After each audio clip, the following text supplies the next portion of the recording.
హిజ్కియాకు పోయి అతనితో ఇట్లను, నీ పితరుడైన దావీదులకు దేవుడకు యెహోవా నీకు సెలవిచ్చినదేమనగా, నీవు కన్నీళ్లు విడిచిట చూసితేనే నీ ప్రార్థన నేను అంగీకరించి ఉన్నాను. నేను నిన్ను బాగు చేసేదను. మూడవ దినమున నీవు యెహోవా నామమునకు ఎత్తుకోదు. దేవునికి స్తోత్రం. హల్లెలూయా. హల్లెలూయా. ఇక్కడ మనం జాగ్రత్తగా గమనించాలి, చూడాలి. ప్రియదేవులారా, దేవుడు చూస్తున్న దేవుడు. ఎందుకంటే మరి మొదటి విషయానికి కొన్ని విషయాలు మనం ఈ వచ్చిన చూసిన తర్వాత కొన్ని విషయాలు జ్ఞాపకం చేస్తున్నాం. నీవు తిరిగి నా ప్రజలకు అధిపతి అయిన హిజ్కియాకు పోయి అతనితో ఇట్లను, నీ పితరుల దేవుడైన దావీదులకు దేవుడకు యెహోవా నీకు సెలవిచ్చినది ఏమనగా, నీవు కన్నీళ్లు విడిచిన చూసి తిని. దేవుడు చూసాడమ్మా, మనం కన్నీళ్లు విడిచి దేవుడు చూస్తాడు. హిజ్కియా కన్నీళ్లు విడిచడం ఎవరు చూశారు? దేవుడు చూశాడు. అయితే దేవుడు దైవజనులతో చెప్పాడు, అయ్యా నా ప్రజలకు అధిపతి ఏంటంటే ఆ దేశానికి అధిపతి అయిన హిజ్కియాను చూసి నా ప్రజలకు అధిపతి అయిన అతని దగ్గరకు పోయి, అంటే నీ పితరుడు దేవుడైన దావీదు దేవుడు, అబ్రహాము దేవ, ఇస్సాకు దేవ, దావీదు దేవ. దావీదు కూడా దేవుడికి భయభక్తి కలిగి ఉన్నాడు కనుక, దేవుడుతో నడిచాడు కనుక దావీదు దేవుడు, దావీదుకు సహాయం చేసిన దేవుడు, నేను నీకు సహాయం చేస్తాను, నీవు కన్నీళ్ళు నేను చూశాను. అవును, దేవుడు చూస్తున్న దేవుడు. అయితే అనే చెప్పి మనలో చెప్తున్నాడు, నీ ప్రార్థన మనం చేసే ప్రార్థన ఏం చేశాడమ్మా? అంగీకరిస్తాడు. మనం అనుకోవచ్చు, చాలా మంది అనుకోవచ్చు, ఎక్కడ ఉంటాడు, ఎక్కడ దేవుడు, ఎక్కడ ఎవరు చూపిస్తారంటాడు. లేదు, నీ కన్నీరు చూస్తున్నాడు, నువ్వు చేసే ప్రార్థన వింటున్నాడు. నీ ప్రార్థన నేను అంగీకరించి నేను నిన్ను బాగు చేసేది. మాట్లాడుతున్న దేవుడు. దేవుడికి స్తోత్రం. హల్లెలూయా. మాట్లాడే దేవుడు, మనం ఆరాధిస్తున్న దేవుడు, మనం పూజిస్తున్న దేవుడు, మనం నమ్మిన దేవుడు, మరి మాట్లాడే దేవుడు. ఎలా మాట్లాడుతున్నట్టు నీ కన్నీరు చూశాను, నీ ప్రార్థన అంగీకరించాను, నేను నిన్ను బాగు చేస్తాను. చూడండి, దేవుడు బాగు చేసే దేవుడు. పాడైపోయిన వారిని, చెడిపోయిన వారిని, బలహీనతలో ఉన్నవారిని, కష్టాల్లో ఉన్నవారిని బాగు చేసే దేవుడు. ఎవరు బాగు చేయమని విడిచిపెట్టే దేవుడు కాదు. కనుక దేవుడు కష్టాల్లో ఉన్నవా, నష్టాల్లో ఉన్నవా, అపాయంలో ఉన్నవా, బాధలో ఉన్న, ఇరుకులో ఉన్న, ఇబ్బందులో ఉన్నవా, నీ రోగం బాగుపడటం లేదా, ఎంతమంది డాక్టర్లు సంపాదించినా అప్పటికీ నీ దగ్గర ఏమి లేదంటున్నారా? అయితే నేను బాగుపడటం లేదంటే దాని కారణం ఏదో లోపం ఉన్నది. అయితే నేను సృష్టించిన దేవుడు, నన్ను సృష్టించిన దేవుడు, నేను ఆరాధిస్తున్న దేవుడు, మీరు ఆరాధించండి, నేను పూజిస్తున్న దేవుడు, మీరు పూజించే దేవుడు ఒక్కడే కనుక ఆయనే బాగు చేసే దేవుడు. నేను నిన్ను బాగు చేసేదాను. నువ్వు బాగుపడ్డాక 3వ రోజున నువ్వేం చేయాలి? దేవుని మందిరానికి వెళ్ళాలి. అవును, చాలా మంది బాగుపడ్డ తర్వాత దేవుని మందిరానికి వెళ్ళాలి. కానీ ఇక్కడ అంటున్నాడు, నేను బాగు చేస్తాను, 3వ రోజున నాకు సాక్షిగా వెళ్ళబోతున్నాడు. ప్రియదేవుడు, కన్నీటిని చూసే దేవుడు, ప్రార్థనలకు వచ్చే దేవుడు. అయితే ఎందుకు చూస్తున్నాడో చూడండి. అయితే ఈయన ప్రార్థన ఎందుకు అంగీకరించాడు? 2వ వచనం చూద్దాం. 2వ వచనం, అతడు తన ముఖమును గోడకు తిప్పుకొని, యెహోవా యథార్థవంతుడై సత్యముతో ఈ సన్నిధిని నేనెట్లు నడుచుకుంటున్నానో, ఈ దృష్టికి అనుకూలముగా సమస్తమును నేనెట్లు జరిగిస్తున్నానో కృపతో జ్ఞాపకం చేసుకొని హిజ్కియా కన్నీరు విడుస్తూ యెహోవాను ప్రార్థన చేశాడు. ఆయన అంటమ్మా ఎట్లాంటి వాడు? హిజ్కియా యథార్థవంతుడు, నీతిమంతుడు, సత్యవంతుడు, దాన ధర్మాలు చేసేవాడు, ఏ పాపం చేయనివాడు, ఏ లోపం లేనివాడు. అయితే ఇక్కడ మనం చాలా జాగ్రత్తగా ఆలోచన చేయాలి. మరి మనము కూడా ఆ విధంగా ఉన్నామా లేదా? ఏమో అంత బాగా ఉన్నవాడు అక్కడ చక్కటి మాట చెప్తున్నాడు కదండి. హిజ్కియా అన్నాడు చక్కటి మాటలు. అతడు తన ముఖం గోడతో తిప్పుకొని, యెహోవా యథార్థవంతుడై, అయ్యా నేను యథార్థమైన హృదయం గలవాడను, నా హృదయం ఏమీ దోషం లేదు, పాపం లేదు, శాపం లేదు, నేను ఎవరికి అన్యాయం చేయలేదు,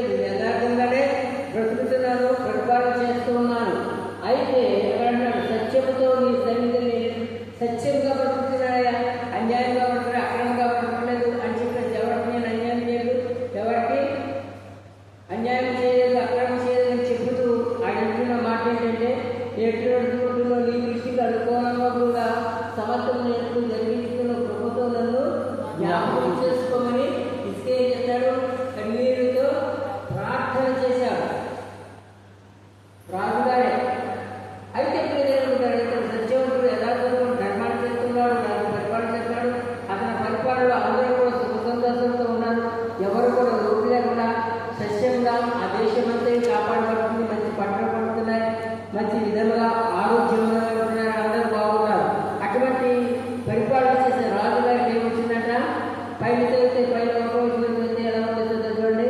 ఆ దినములలో హిజ్కియాకు మరణకరమైన రోగం కలుగగా ఆమోజు కుమారుడును ప్రవక్తయుడైన యెషయా వచ్చి నీవు మరణము వచ్చినావు బ్రతుకు ఇల్లు చక్కబెట్టుకోమని యెహోవా సెలవిచ్చాడని చెప్పగా.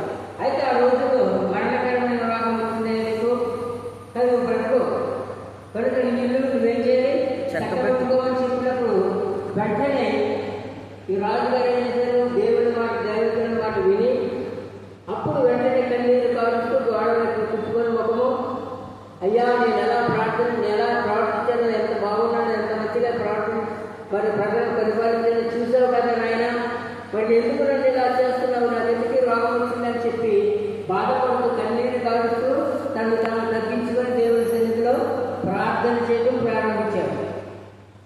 మరి మనం చేస్తున్నామా నా ప్రియమైన వాళ్ళారా? అక్కడికి ఏదో లోపం ఉంది. అక్కడికి ఎంత మంచిగా చేసినా కానీ ఇసుకే ఎక్కడ లోపం ఉంది, దేవుని దృష్టిలో ఎక్కడో తప్పు చేశాడేమో, పాపం చేశాడేమో, తెలియదేమో. అయితే అంటాడు ఈ ఇల్లు చక్కబెట్టుకో, ఒకసారి సరి చేసుకో. అవును, మనం కూడా ఏదైనా తప్పు చేస్తున్నామా? మన బాధలు, మన కష్టాలు, మన రోగాలు కుదురు పట్టడం లేదంటే, మన సమస్యలు తీర్చడం లేదంటే, మనం దేవుని సన్నిధిలో ఉంటూ దేవుని నమ్ముకుంటూ వస్తున్నాము, కానీ ప్రార్థిస్తున్నాము, వాక్యం చేస్తున్నాము, నీతిగా ఉంటున్నాం, యథార్థంగా పట్టుకుంటున్నాం అనుకుని మనం సరి చేసుకుని వెళ్ళిపోతున్నామేమో. ప్రియ దేవుడులారా, ఈ మాటలు వచ్చిన ప్రియ సహోదరుడా, మరి ఎవరైనా సరే దేవుని సన్నిధిలో ఒప్పుకోవాలి. దేవుడు చూస్తున్నాడు, నిన్ను నన్ను లోకమంతటి చూస్తూ ఉన్నాడు. ఆయన చూసి వినే దేవుడు, ఆలకించే దేవుడు. ఎవరైతే పొరపడతారో ఉంటాడని అప్పుడు అనుకుంటాని ఆయన చెప్పిన మాట చూడండి. తర్వాత ఎప్పుడైతే అలా ప్రార్థించాడో ఈ చెప్పిన దైవజనుడు మళ్ళీ దేవుడే చెప్తున్నాడు. 4వ వచనం చేద్దామా? 4వ వచనం, యెషయా నడిమిషాల నుండి అవతలికి వెళ్ళకపోతే యెహోవా వాక్కు అతనికి ప్రత్యక్షమై ఇలా సెలవిచ్చెను. ఇక్కడ చెప్పేసి బయలుదేరి వచ్చేస్తున్నప్పుడు వెంటనే ఇసుకి ఏం చేశాడు? నేను రాజును కదా, నాకు డాక్టర్ ఉన్నారు, అక్కడ వెళ్తానని ఆయన ఒక ఉద్దేశం కాకుండా ఏం చేశాడు? దేవుని దగ్గర గోడ వైపు మంచం మీద పడుకుని గోడ వైపు తిరిగి ప్రార్థన చేస్తున్నాడు. అయ్యా, నేను ఎక్కడ తప్పు చేశానయ్యా? నేను ధర్మం చేశాను, సత్యంగా నీతిగా బతుకుతున్నాను, ఈ అన్యాయం చేయలేదు, ఎవరిని అక్రమం చేయలేదు, నేను ఎవరిని నేను తిట్టలేదు, కొట్టలేదు, నా బాధించలేదయ్యా, నేను చక్కగా పరిపాలన చేశాను, ఎక్కడ నాకు ఎందుకు ఈ మరణకరమైన రోగం అని ఆయన ప్రార్థన చేస్తూ కన్నీరు నుంచి ప్రార్థన చేస్తున్నాడు, తగ్గించుకున్నాడు కనుక వెంటనే ఆయన నిలబడ్డాడు. 6వ వచనం ఇక అప్పుడు ఎప్పుడైతే దేవుడి సన్నిధిలో ప్రార్థన చేశాడో దేవుడు మరి హిజ్కియాకు ఒక వాగ్దానం చేస్తున్నాడు. ఏం వాగ్దానం చేస్తున్నాడో చూద్దామా? ఇక 15వ సంవత్సరంలో ఆయుష్ను నీకు ఇచ్చేదను, మరియు నా నిమిత్తమును నా సేవకుడైన దావీదు నిమిత్తమును ఈ పట్టణమును నేను కాపాడుచు నిన్నును ఈ పట్టణమును అసూరు రాజ్యంలో పడకుండా నిన్ను విడిపించేదను.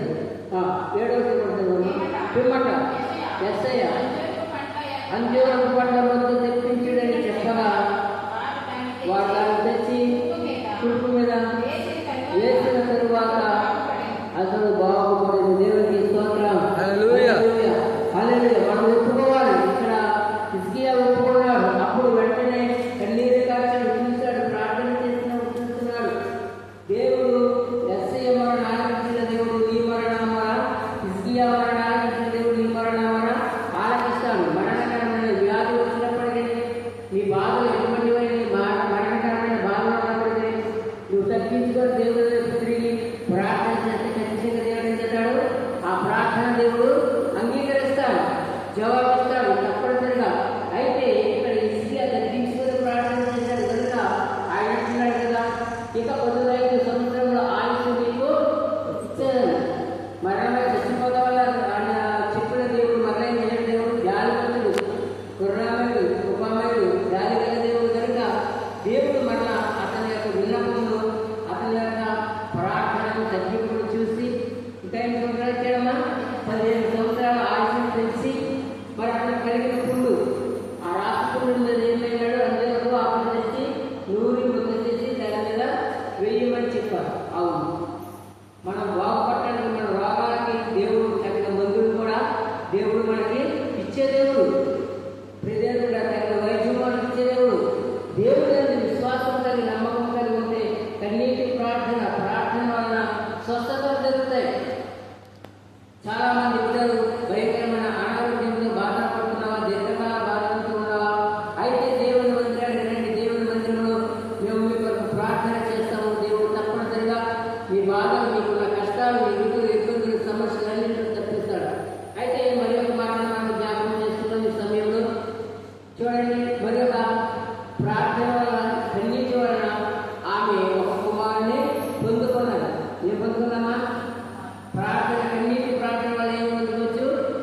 మొదటి అధ్యాయము మొదటి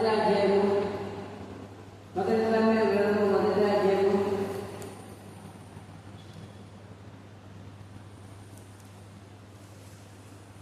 8వ వచనంతో మొదటి అధ్యాయము మొదటి సామ్యుయేలు గ్రంథము మొదటి 8వ వచనం. ఆమె పెళ్ళికి అయిన ఎల్కానా, అన్నా నీవు ఎందుకు ఏడ్చుచున్నావు? నీవు భోజనం మానేసేయు, నీకు మనోవిచారం కలిగినది. 10 మంది కుమారుల కంటే నీకు నేను విశేషమైన వాడు కానా అని ఆమెతో చెబుతూ వచ్చిన దేవుని స్తోత్రం. ఇక్కడ షిలోహు దేవుని మందిరం ఉంది. దేవుని మందిరానికి ప్రతి సంవత్సరం ఆ కుటుంబం అంతా వెళ్తుంది. అన్న అనే ఆమె ఉంది. తర్వాత తన భర్త పేరేటమ్మా హెల్కానాకి 2 భార్యలు ఉన్నారు. ఒక భార్య ఉన్నారు, ఒక భార్యకు పిల్లలు లేరు. అయితే ఈమె ప్రతి సంవత్సరం వెళ్తుంది. దానికి ఎక్కడికి పండగ వెళ్తుంది, ప్రార్థనకి వెళ్తుంది, చేస్తుంది. 5 రోజులు 7 రోజులు ఉంటున్నారు, తింటున్నారు, ప్రార్థన చేస్తున్నారు, ముక్కుబడి చేసుకుంటున్నారు, వస్తూ ఉన్నారు. అలా వస్తూ ఉండగా ఒక రోజున ఈమె గట్టిగా ప్రార్థన చేసి ప్రారంభించింది.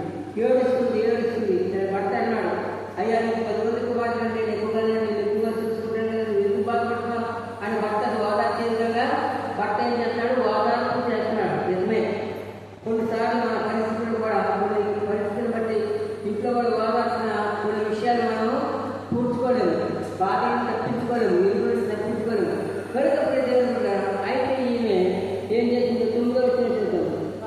వారు షిలోహులో పుచ్చుకొని తరువాత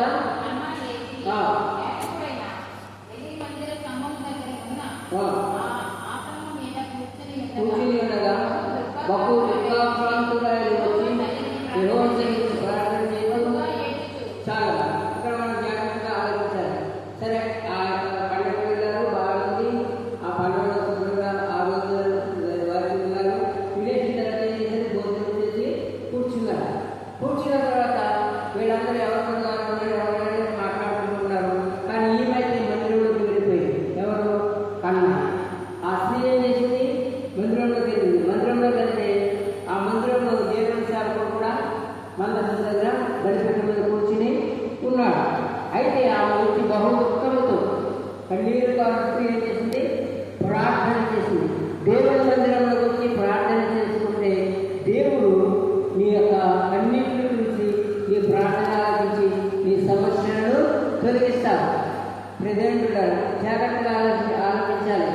మనం గ్రహించవలసింది ఏంటంటే ఇక్కడ వారు షిలోహులో అన్నపానములు పుచ్చుకున్న తరువాత అన్నానికి యాజకుడైన ఏలీ మందిర స్తంభం దగ్గర ఉన్న ఆస్థానం మీద కూర్చుని ఉండగా ఆమె బహు దుఃఖాక్రాంతురాలు వచ్చి యెహోవా సన్నిధికి ప్రార్థన చేసి బహుగా ఇచ్చి అబ్బా ఇంతగా దాన్ని ఏడుతుంటే మరి ఆ మందిరం దగ్గరైపోతుందేమో, ఎంత ఏడుస్తుందో మనకు తెలియదు.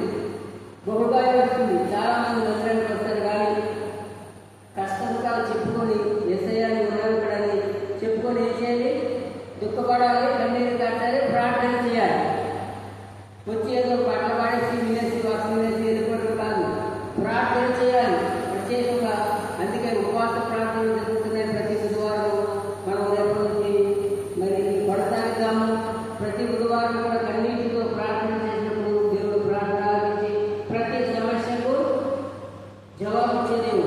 అయితే ఇక్కడ చూస్తూ ఉండగా ఎంతో ఏడుస్తుంది. పాపం తనకు ఏడవడం పని వచ్చింది. ఆమె బాధ ఏంటంటే ఆమె దేవుడికి సంతానము లేదు, పిల్లలు లేరు. పిల్లలు లేకపోవడం తనకు ఎంతో దుఃఖం కలుగుతుంది, వేదన కలుగుతుంది. పిల్లలు ఉన్నవారు ఏడువచ్చు, కానీ పిల్లలు లేని వారు ఇంకా ఏడుస్తారు. పిల్లలు ఉన్న తర్వాత ఏడ్చే వారు వేరుగా ఉంటుంది. ప్రజెంట్ ఇప్పుడు ఈమె ఏడుస్తూ ఉంది. అయితే చూడండి, 11వ సైన్య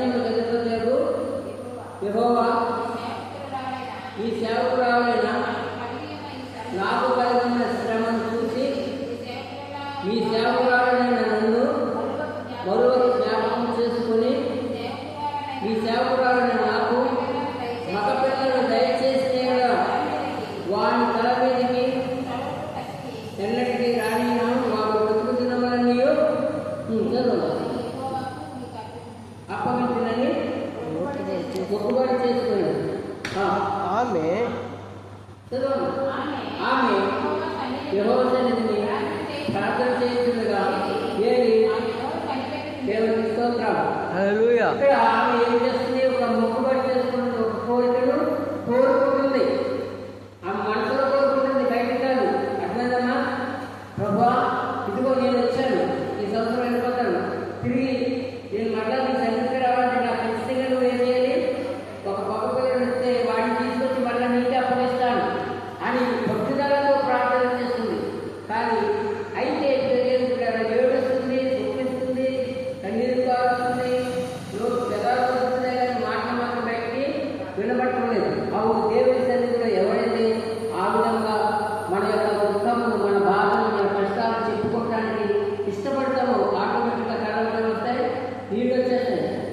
ఎందుకంటే ఇప్పుడు ఈయనకేం బాధ? పిల్లలనే బాధ.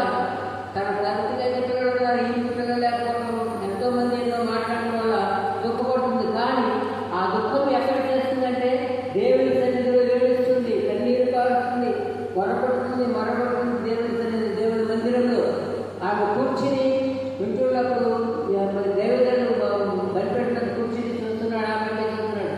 ఓ కన్నీరు కారుస్తుంది, కన్నీరు కారుస్తుంది. అయితే 11-12 జరుగుతుందండి. యాదైనగా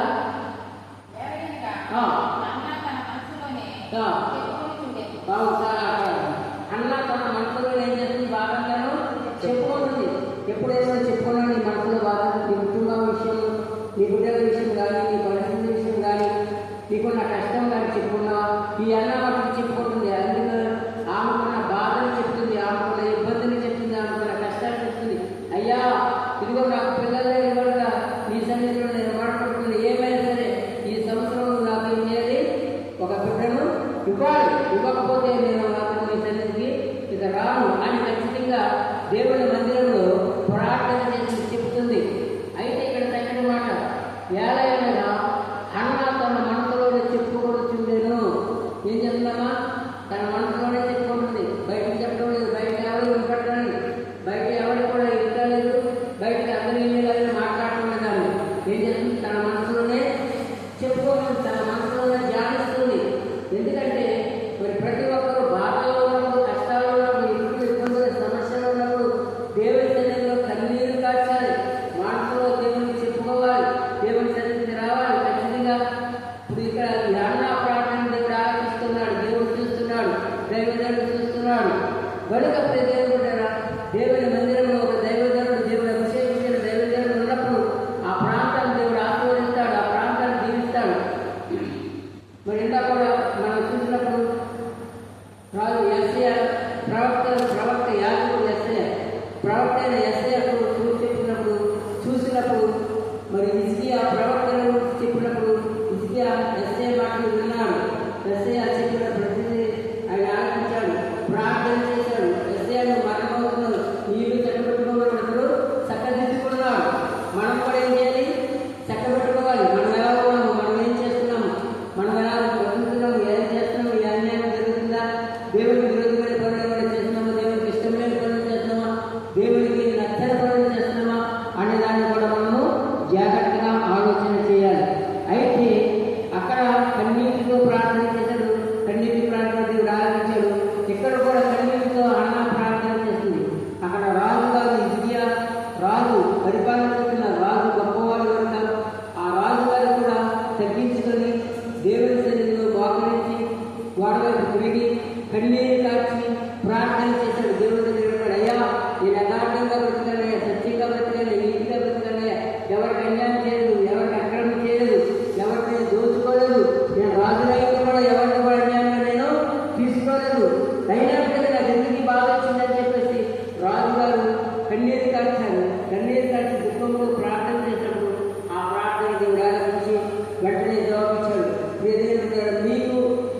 మీరు కూడా మీ ఏదైనా ఇబ్బందులు కానీ సమస్యలు ఉంటే తప్పనిసరిగా దేవుడు మీకు కూడా అట్టి కార్యం జరిగించి మీ బాధలు తీసివేసి మీకు జవాబు ఇచ్చేదేవుడు, సహాయం చేసేదేవుడు. అయితే ఇక్కడ మనం 10 రోజులు చూద్దాం. ఆమె 10 మాత్రము కదులుచింది,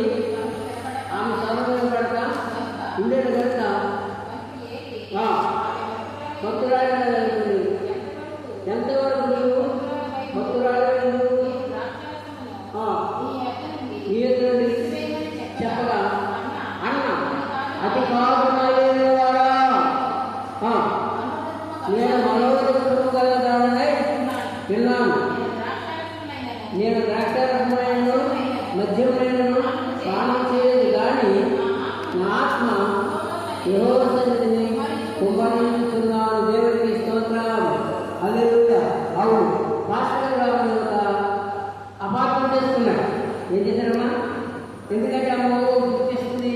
నిజమే, మధ్య తరగతి వాళ్ళు కానీ మధ్య తరగతి కానీ వాళ్ళ కూర్చి అర్థం కాదు.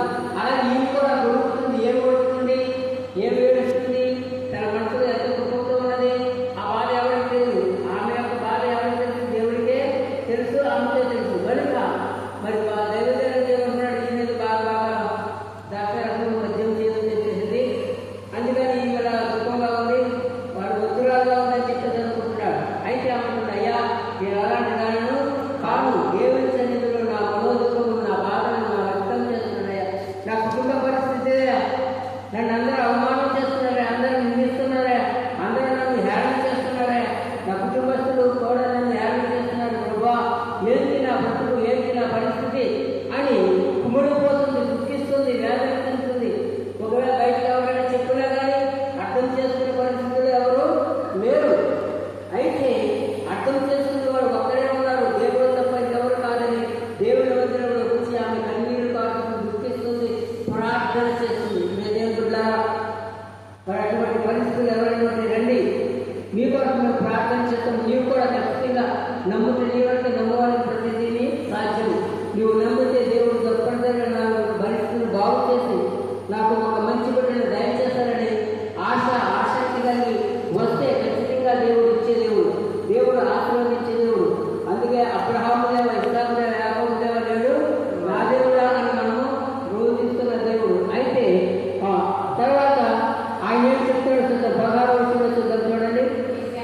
మీ సేవకురాలైన నన్ను ఎంచవద్దు, అత్యంతమైన పాపకారణను బట్టి బహుగా నిత్యోత్తులు నిస్తూ నాలో నేను దీన్ని చెప్పుకొని చూపినాయను. ఏమంటారా, ఆమె అయ్యా నేను అలా కాదు, నాకు చాలా కోపం వస్తుంది, నాకు చాలా బాధ ఉంది, నాకు చాలా దుఃఖంగా ఉంది, చాలా వేదనగా ఉంది, నేను చెప్పుకోలేదు కనుక నేను నా యొక్క దుఃఖం అంతా ఈ విధంగా వ్యక్తం చేస్తానని చెప్తున్నాను. అవును, ప్రజలు మనం కూడా కొన్నిసార్లు దేవుని సన్నిధిలో కొన్నిసార్లు కోపంతో ప్రార్థన చేయాలి, ఆసక్తితో ప్రార్థన చేయాలి, ఇష్టంతో ప్రార్థన చేయాలి, దుఃఖంతో ప్రార్థన చేయాలి, కోపంగా అడగాలి కూడా. ప్రభువుని అడిగితే తప్పించంగా దేవుడిస్తాడు. అందుకే ఏమంటుంది, చక్కటి మాట్లాడుతుంది, నీ సేవకుడు నన్ను పనికి మాట్లాడగా ఎంతవద్దు, అత్యంతమైన కోప కారణం బట్టి బహుగా విద్యుత్తున్నారు. అయ్యా, ఈ ప్రజలందరూ నన్ను ద్వేషిస్తున్నారు, నా ఇంటి వారు, నా కుటుంబ వారు, నా ఇరువురు వారు నన్ను ద్వేషిస్తున్నారంట. అది కోపం పట్టలేకపోతున్నాను, తట్టుకోలేకపోతున్నాను ఏసయ్యా అని చెప్పి ఈమె ప్రార్థన దైవజనుడికి చెప్తుంది. అయ్యా మాస్టర్ గారు, నేను ఎలాగో దాన్ని కాదు, కానీ నాకు అత్యంతమైన కోపం, ఎందుకంటే నన్ను అందరూ కూడా ద్వేషిస్తున్నారు, హింసిస్తున్నారు, నన్ను స్వతంగా చూస్తున్నారు, నన్ను వేరుపడుతున్నారు, అందుకు నాకు కోపం వస్తున్నాయి, వేరే మీద కాదు ప్రభా, నీ మాట బట్టి కాదు, నీ మీద కోపం వస్తుందంటే ప్రభా నువ్వు తప్పనిసరిగా నాకు ఇస్తావని ఆశతో ఉన్నానని అంటుంది. అప్పుడు అంటున్నాడు ఆయన, 17వ వచనంలో, అంతటా ఏది నీవు క్షేమంగా వెళ్ళము, ఇశ్రాయేలు దేవునితో నీవు చేసుకున్న మనముని ఆయన దయచేయను గాక అని ఆమెతో చెప్పగా దేవుడికి స్తోత్రం. హల్లెలూయా, హల్లెలూయా. దేవుడు వెంటనే జవాబు ఇచ్చాడు. దేవుడు ప్రార్థన ఆలకించే దేవుడు కనుక మందిరంలో దేవుడు మరి దేవుడిగా చెప్తాడు, అమ్మా అని చెప్పి ఇక్కడ మాట్లాడుతున్నాడు. నీ అంతటి నీవు క్షేమముగా వెళ్ళుము, ఇశ్రాయేలు దేవుడితో నువ్వు చేసుకుని మనవి ఆయన దయచేయను గాక నామతో చెప్పగా. అమ్మ, నువ్వు ఏదైతే అడిగావో, ఏదైతే కోరుకున్నావు, ఈ ప్రార్థన మందిరంలో మనం ఏదైతే కోరుకుంటామో అత్యంత పాపంతో కూడా కొన్నిసార్లు దేవుడి దగ్గర మనం అడగాలి. మన బాధ ఇంతకాలమైంది మరి అడగచ్చు, నువ్వు దేవుడు నమ్ముకున్నావు కదా, నీ బాధ అలాగే ఉన్నాయి, నీ కష్టాలు అలాగే ఉన్నాయి, ఎందుకంటే తెలియడం లేదని అడుగుతూ ఉంటారు, బాధపడుతూ ఉంటారు. అటువంటిప్పుడు దేవుడి సన్నిధికి వచ్చి కోపంతో అడిగితే ఖచ్చితంగా దేవుడు సహాయం చేస్తాడు. అయితే ఇప్పుడు ఇక్కడ వెంటనే అమ్మ, నువ్వు తప్పనిసరిగా నువ్వు ఏదైతే చేసుకున్నావో దేవుడికి అది ఇస్తున్నాడు. నువ్వు క్షేమంగా వెళ్ళమన్నప్పుడు 18వ వచనం ఏమంటుంది చూద్దాం. 18వ వచనం చూద్దాం. ఆమె అతనితో, నీ సేవకురాలైన నేను నీ దృష్టికి కృపణందుతాను అని. తరువాత ఆ స్త్రీ తన దారిని వెళ్ళిపోయి భోజనం చేయు నాటి నుండి దుఃఖముగా ఇంకా మానేది. తరువాత ఉదయం వేగరమే లేచి యెహోవాకు మొక్కి తిరిగి రామాలోని తమ ఇంటికి వచ్చింది. అంతటా ఎల్కానా తన భార్య ఆమెతో అన్నాను కూడెను. యెహోవా ఆమెను జ్ఞాపకం చేసుకుని కనుక అన్న గర్భం ధరించి దినములు నిండినప్పుడు ఒక కుమారుని కానీ నేను యెహోవాకు ఒప్పుకొని వీరిని అడిగిన మీ వాడికి సమూయేలు అని పేరు పెట్టింది. దేవుని స్తోత్రం. హల్లెలూయా. నువ్వు కన్నీటితో దుఃఖంతో దేవుని సన్నిధిలో ఏదైతే ప్రార్థన చేసి అడుగుతావో ఖచ్చితంగా దేవుడికి జవాబు ఇచ్చింది, సహాయం చేసింది. అన్న తన బాధను చెప్పుకుంది, తన ఇష్టాన్ని చెప్పుకుంది, తర్వాత వెళ్ళింది సంతోషంగా ఉంది. అంతకుముందైతే ప్రతిరోజు ఎడుతున్నటువంటి దుఃఖంతో బాధలతో తిరుగుబడి వారు సమస్యలు ఎప్పుడు కూడా ఆమె తన జీవితం అంతా దుఃఖంతో వెళ్ళవచ్చింది. నువ్వు కూడా ప్రయాసపడుతున్న దుఃఖంతో వెళ్ళాలేమో. దేవుడు ప్రార్థన ఆలోచించే దేవుడు. దేవుని సన్నిధిలో నువ్వు ఖచ్చితంగా దేవుని విశ్వాసం కలిగి నమ్మకం కలిగి యథార్థం కలిగి ప్రవర్తిస్తే తప్పనిసరిగా దేవుడు నిన్ను ఆశీర్వదిస్తాడు, దీవిస్తాడు, నీ ప్రార్థన అంగీకరిస్తాడు. నిన్ను చూచుతున్న దేవుడు, హృదయాంతరంగా కలిగిన దేవుడు, నీ పరిస్థితులను, నీ కుటుంబం, నీ పిల్లలను, నీకు ఉన్నవారిని సమస్యలను కూడా చూసి నీకు యోగ్యమనలో చూసి ఇచ్చే దేవుడు. కనుక ఇలాంటి ఎన్నో అద్భుత కార్యాలు దేవుడు చేశాడు. అయితే ఇప్పుడు చేశాడు కూడా దేవుడు సిద్ధంగా ఉన్నాడు. ఎవరైతే చదువుతామో తగ్గించుకొని మరి దేవుడికి ఇష్టమైన బిడ్డలుగా బ్రతకాలి. ఎలా బ్రతకాలమ్మా? దేవుడికి ఇష్టమైన బిడ్డలుగా బ్రతకాలి. అందుకే ఏసీ అన్నాడు, యథార్థంతో నేను నిన్ను మీ సన్నిధిలో నేను ఎప్పుడు నడుచుకుంటున్నాను, సత్యము అనుసరించి నడిచాను, యథార్థంగా బ్రతకనయ్యా అని చెప్పేసి అంటున్నాడు. ఆ విధంగా మనం యథార్థంగా బ్రతకాలి. మనం ఏ పాపం లేని వారికి, ఏ లోపం లేని వారికి, ఎవరికి అన్యాయం చేయకుండా ఉండాలని దేవుడు కోరుకుంటాడు. అలాంటి వారి ప్రార్థన ఖచ్చితంగా దేవుడు ఆలోచించి చూసి ఇస్తాడు. ప్రార్థన కన్నీటి ప్రార్థన ద్వారా ఇసుగా స్వస్థత పొందాడు. ఒకవేళ మీరు మనం ఎవరిమైనా అనారోగ్యంతో ఉన్నాము, రండి మీ కొరకు ప్రార్థన చేస్తాము, తప్పనిసరిగా దేవుడు అందరూ కార్యం చేస్తాడు. అలాగే సంతానం లేని బిడ్డల కొరకు దేవుడు మాట్లాడుతూ ఉన్నాడు. అన్న తన జీవితాల గురించి ఎంతో కష్టపడ్డది, కన్నీరు కాల్చింది, దుఃఖపడ్డది, వ్యాధులు చెందింది. అయితే ఎన్నో సంవత్సరాలుగా మిమ్మల్ని చేస్తుంది కానీ దేవుడు ఆమెను ప్రకటించినట్టుగా ఆమె ప్రార్థన అంగీకరించిన ఆమె కూడా సరిగ్గా ఒప్పుకుంటారేమో, తన తప్పుదారు ఒప్పుకుంటారేమో, తన యొక్క పొరపాటును గమనిస్తలేదేమో. అందుకే అన్ని సంవత్సరాలు ఆమె యొక్క కోరికలు తీర్చలేదు. కానీ ఆ సంవత్సరం ఆమె తప్పనిసరిగా ఒక తీర్మానం చేసింది. కోపం వచ్చింది ఆమె దానికి. కోపం వచ్చి ప్రభా నేను ఎన్నడూ ఈ విధముగా ఉన్నాను, నేను ఎవరిని ఏమన్నాను, ఎవరి దగ్గర తీసుకొని ఎవరికి అన్యాయం చేయను. అయితే ఈ సంవత్సరం నన్ను పరిశీలించి నువ్వు నాకు నా కోరికలు తీరిస్తే వడలాన్ని నీ సన్నిధికి వస్తానని చెప్పి ఆమె చెప్పడం వల్ల దేవుడు ఆమె యథార్థమైన జీవితాన్ని హృదయాన్ని చూసి ఒప్పుకోవడం చూసి ఆమె కరుణించి ఆమె చక్కటి బిడ్డను ఇచ్చాడు దేవుడు. అలాగే నీ కోరికలు తీర్చి నిన్ను కూడా దీవిస్తాడని తెలియజేస్తూ ఈ నా మాటలు ముగిస్తున్నాను. దేవుడి మాటలు మన ఇంట్లో ఆశీర్వదించుగా ప్రార్థన చేస్తున్నాను. తన